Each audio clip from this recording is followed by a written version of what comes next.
తీసుకురామ్మా. తెస్తున్నాను మావయ్య. అమ్మ వర్షం పడుతుంది, పైకెళ్ళి బట్టలు తీసుకురాపో. వర్ష, ఇంకెంతసేపు వెయిట్ చేయాలి? త్వరగా నా బ్యాగ్ తీసుకొని రా, ఆఫీస్ కి లేట్ అవుతుంది. వస్తున్నానండి. అమ్మా రోజు నీ వల్లే నాకు లేట్ అవుతుంది. ఇది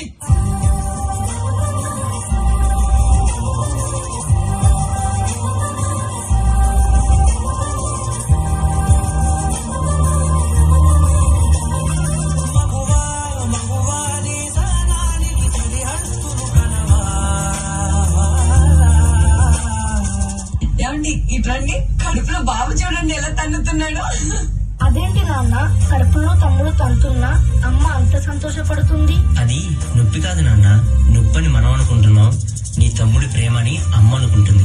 ఒక్క క్షణం ఆడది మీ కళ్ళ ముందు కనిపించకపోతే అమ్మా ఆకలితుంది. అబ్బా, ఇప్పుడు ఈ బట్టలంతా ఉతికి ఇల్లంతా చదరాలా?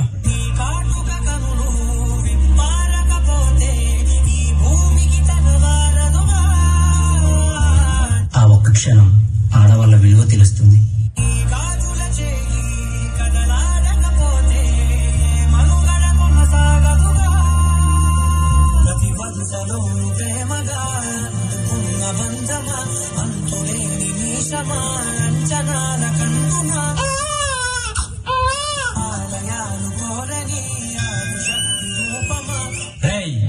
ఈసారి కూడా ఆ పనికి మళ్ళింది ఆడబిడ్డనే కంటే నా వంశం ఇక్కడితోనే ఆగిపోతుంది.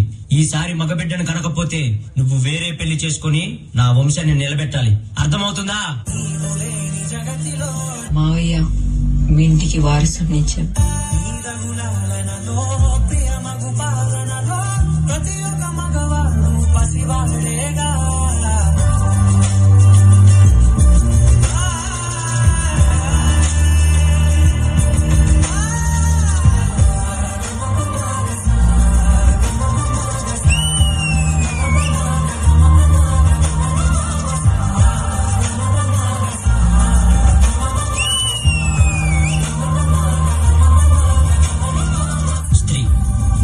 మరో జన్మెత్తి మనకు జన్మనిస్తుంది.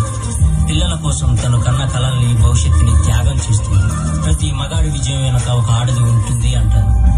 వెనకలేదు, స్త్రీని పడేస్తూనే ఉన్నాం, అగాధాల్లోకి పడేస్తూనే ఉన్నాం. ప్రపంచం ఎన్ని సంఖ్యలు వేసినా తన ప్రపంచంలో తాను స్వేచ్ఛగా ఎగిరే పక్షే స్త్రీ. దయచేసి పంజరంలో బంధించకండి.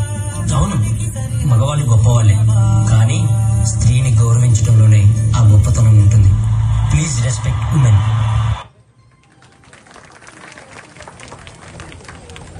చాలా ఆడవాళ్ళంటే